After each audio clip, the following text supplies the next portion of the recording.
Hey everyone, Mr. Sujano here, your source for gaming, tech, emulation, and open source news. Let's get started. Alright, to kick things off, we're talking about Nintendo Switch emulation with Eden, and Eden just got a brand new update. So at the time of filming, Eden version 0.0.4 RC1 is the latest update, where RC stands for Subscribe to Mr. Sujano, or Release Candidate, depending on how you wanted to interpret that. Now, since this is a release candidate, it may have bugs and issues. It's not considered a stable release. And there is a whole ton of stuff in here. So they say here they've added in full Rev 12 and Rev 15 support and HID support for new games and updates. Notably, this allows for many new updates like Tears of the Kingdom 1.4.2 and Breath of the Wild 1.8.2 and others to run. And this also fixes controller-related bugs in some newer games. On top of that, they've added in initial support for firmware version 20. They do say some minor issues may still occur, especially in the home menu applet. They fixed some save and mod data loading from the home menu applet. They've removed the NCA verification bypass. Games and updates that previously required NCA verification disabled will now work out of the box. They've reduced memory mapping latency on Linux and Android. There's new window adaptation filters available. They've improved asynchronous shader building. They say graphical glitches caused by this option, notably in Tears of the Kingdom, should be reduced. They fixed audio glitches in Echoes of Wisdom. They fixed stutters and freezes during certain FMV scenes. Notably, this improves Super Mario Galaxy 1 and 2. They've added in a new 1.25 times resolution option. This one I'd say is a big one as well. They've improved game decryption performance. This has been shown to significantly reduce startup times, especially with lots of mods installed. On Android, some games now launch 2 times faster. For cheats, they say cheats can now be done without build IDs like Ryujinx. Keep in mind that this will not allow for build ID matching, which may cause issues with game updates. They've reduced dynamic code bloat, and they fixed Breath of the Wild missing audio. On top of that, because there is still a whole lot more, for render, they've improved the Vulkan memory allocation. This should moderately increase the read-write speed of Vulkan allocated memory. VRAM usage now works properly on integrated graphics. They've improved the fast buffer binding path, and they say this fixes some flickering in games such as Kirby Star Allies. For the desktop version of Eden, they've introduced a data manager, shows how much space is taken up by several commonly used directories. They've also introduced Ryujinx save data linking. This allows users to share save data for specific titles between Eden and Ryujinx, and this feature is still in testing, especially on Windows. Now, instead of Ryujinx, I think this may work with something like Benji SE. And for Android here, I would say this is a massive one. They've improved stock Qualcomm driver compatibility. The initial support also improves overall game support on Snapdragon 8 Elite devices. And it's also worth noting here, future releases will expand upon this, so they are not done cooking. They also say Android versions as low as Android 7 are now supported. They do say that the device must still support Vulkan 1.1. I would probably say a device running Android 7 is going to have a really tough time emulating Switch games. They've also added in mouse and keyboard support, per game configuration import, export, and sharing, added playtime features from the desktop front end, and even more. And I'm not joking here when I say even more. Looking through the changelog here, and there's a whole lot of stuff in it. This, in my opinion, is an absolutely massive release for Eden. If you are interested and wanted to go through the changelog and learn more about it, like everything we talk about, links will be within the GitHub link in the bottom of the description below. I don't hide my sources. And speaking about Switch emulation, next up here, we're still talking about Switch emulation with Citron, and Citron just released version 0.9.0. So they say here, this release brings substantial improvements to stability, accuracy, and user experience while maintaining our commitment to excellence and community collaboration. And taking a look at the changelog, and there's a lot of similar things that Eden and Citron share here in terms of overall updates, and this one also seems like a pretty big update for Citron. They've introduced firmware 20 support. They've also introduced an advanced autoloader system. They do say it's a work in progress, and it's their intelligent content loading system, automatic mod detection and loading, Lair-based priority system, per game configuration support, and even more. They've also introduced an XCI trimmer. They say optimize your game storage with our new XCI trimming tool. Remove padding and unused space from XCI dumps.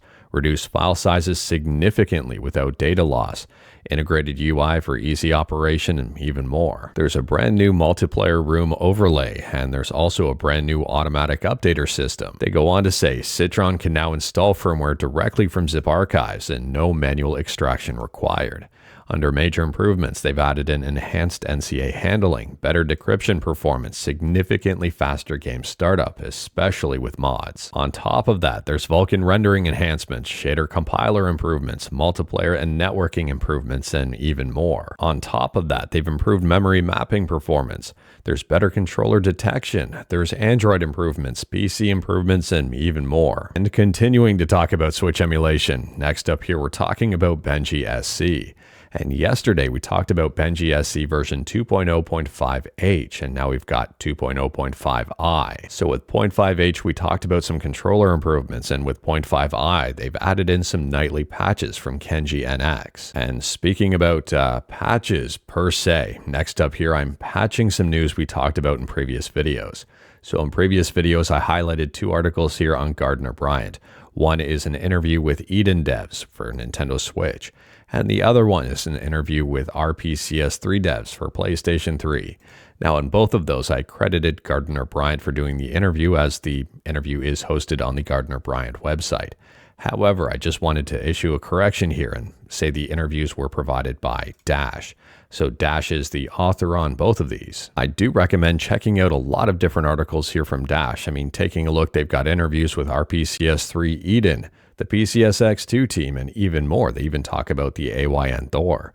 I mean, there's a lot of really cool stuff here. And speaking about quick updates, next up here, we're talking about PlayStation 3 emulation on Android and ESDE front end.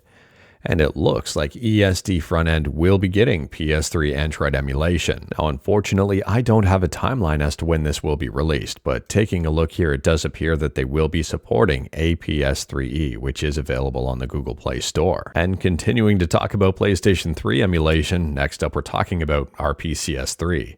And RPCS3 has a recent announcement here. They say we have updated our recommended GPU requirements to reflect the end of driver support for AMD and NVIDIA for old GPUs. So for the recommended GPU requirements, for AMD they're recommending at least an RX 5000, and for NVIDIA they're recommending at least an RTX 2000. And they say they've also clarified that Intel GPUs are not recommended and unsupported. So based on these announcements here, there are a couple of things I want to point out. Number one, these are recommended GPU requirements.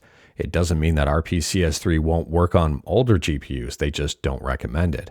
And number two, since those GPUs no longer have driver support, if there is an issue with RPCS3 in those older GPUs, I don't necessarily think the RPCS3 team will be in a position to really help that much. I could be wrong with that, but I don't think so. Next up, we're going back one generation and talking about PlayStation 2 emulation with PCSX2.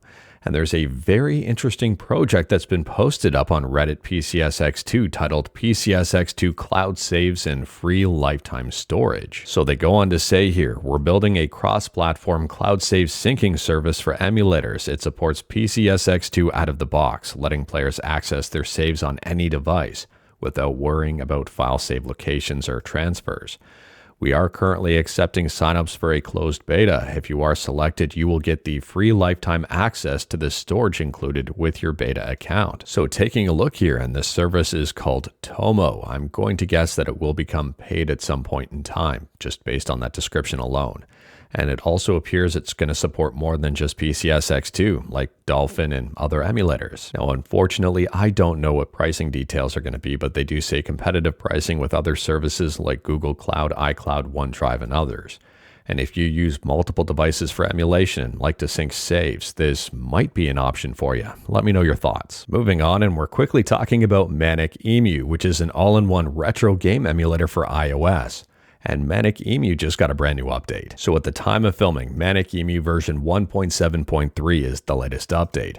And with this update, they've got some fixes, some improvements, and some brand new stuff. They've added Trigger Pro, a full-featured customizable button system. They've redesigned the default skins for MS and SG-1000 platforms. They've added support for multi-disc.cdi format on Dreamcast. I would say that's huge. They've added support for generating .m3u files from .cdi ROMs in the multi-disc helper. And on top of that, there's even more, including performance improvements. Next up here, we're quickly talking about Duke Nukem 0 Hour Recompiled. Now, just a few days ago, we talked about Duke Nukem 0 Hour Decompiled, and it appears that Duke Nukem 0 Hour Recompiled is now a thing. This was a very quick recompilation. There's a brand new alpha release. So at the time of filming, Duke Nukem 0 Hour Recompiled alpha version 0.0.2 is the latest update. And they say here playable 30 FPS on 60 Hz screens, 60 FPS on 120 Hz screens, and so on and so forth. Widescreen still needs to be handled. Interpolation still needs to be handled. And we're forcing only one frame buffer to avoid the bug. So this still seems to be very early on in terms of overall development, which explains why it's still in alpha. And speaking about early access to stuff, next up here we're talking about Banjo-Kazooie, the Lair Witch project. If you're interested in fan games and fan mods and ROM hacks and that kind of stuff, this might be up your alley, provided you're interested in Banjo-Kazooie. So at the time of filming, this is currently in early access, and it will be fully released on October 31st, Halloween, or October 31st. Anyways here, for content, 16 jiggies plus 1 alternate ending, 200 nodes, 16 mumbo tokens, 4 extra honeycomb pieces, and even more. And speaking about mods and fan stuff, next up here we're talking about Bully, and there's a very interesting YouTube video titled Bully Online is Happening. Again, like everything we talk about, links will be within the GitHub link in the bottom of the description below. But if you're interested in Bully and online multiplayer, this one might be up your alley. So they say here, it's happening. We finally have an online mode for Bully that allows you and your friends to play mini games, role-playing, compete in racing, fend off against NPCs, and much more.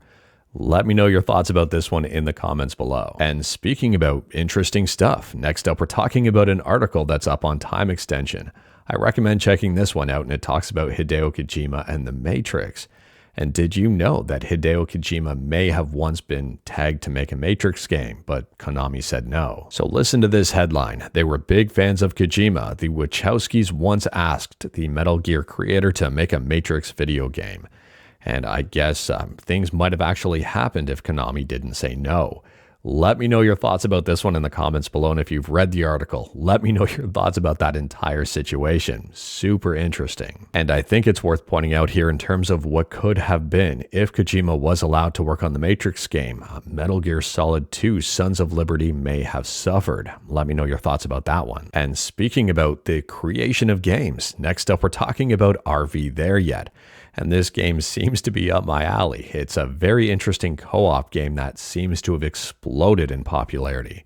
Right now, it's got a very positive review score on Steam. So taking a look at some of the stats over on SteamDB, and RV There Yet right now is sitting number 13th in daily active users, number 4 in top sellers, number 1 in wishlist activity, 50,000 followers and 12,000 reviews. And take a look at how many concurrent players it had just 3 days ago, over 100,000. Currently, at the time of filming, 38,642 people are playing the game. Now, this is an indie game. It's not very expensive at all. I mean, in Canada, it's sitting at under $10, and it's currently 10% off. And the gameplay, I think, is around 8-ish hours long. It's not a huge game. It's not a tiny game, but at the same time, it seems to be an interesting game. I haven't played this one yet, but it is on my radar. If you've played it, let me know your thoughts in the comments below and if it's worth picking up. And speaking about popular stuff, next up here we're talking about a brand new app that's currently in development or has recently been developed to translate video games. And this could be very useful for dual screen devices. Now this is, this website is interesting in its own, but at the same time here, the translation on this one is not necessarily the greatest. I am using auto translate, and I'm pretty sure the title of this is not my own hand rubbed Thor secondary screen. But anyways, for dual screen devices, this translation app may come in handy depending on how it's implemented. I would say it is worth pointing out though that you can kind of already do this with RetroArch, although it's a little bit different overall. I am curious to see the final implementation of this and how it's all done. And if you wanted to learn about how to do this in RetroArch, let me know in the comments below, and who knows, maybe I'll do an instruction video. And last up here, we're talking about Vampire the Masquerade Bloodhunt. And if you're a fan of this game, you're probably not going to be a fan of this announcement. They've announced that Bloodhunt servers will close on April 28th, 2026. And as for the reason for the shutdown, they say here the current player population has reached a level where keeping the servers running is no longer sustainable. This has led us to make the difficult decision to take Bloodhunt offline. And taking a look on SteamDB, and I can understand why, there's currently only 315 people playing this, with a 24-hour peak of 507. That's really not a whole lot of people. That being said, they say the game will remain fully playable until April 28th, and then after that date, the servers will be taken offline and the game will no longer be available on either PC or PS5. Unfortunately, they're not open sourcing the server stuff to allow the game to be playable online after it's shut down, which I think is a bit of a miss here, especially for such a small player base. I mean, I wouldn't necessarily think them making the game unavailable for purchase, turning off transactions, and shutting down the servers is really going to lose them a lot of money by just instead opening sourcing the servers. Could be wrong with that, but let me know your thoughts in the comments below. But anyways, that is all I've got for you in this one. Straight to the point, all stuff and no fluff. We talked about a bunch today. Feel free to discuss anything we talked about in the comments below. And if you like this video, leave a like. If you didn't like this video, leave a like, hit that subscribe button, check out my other videos, don't tempt fate, save your state.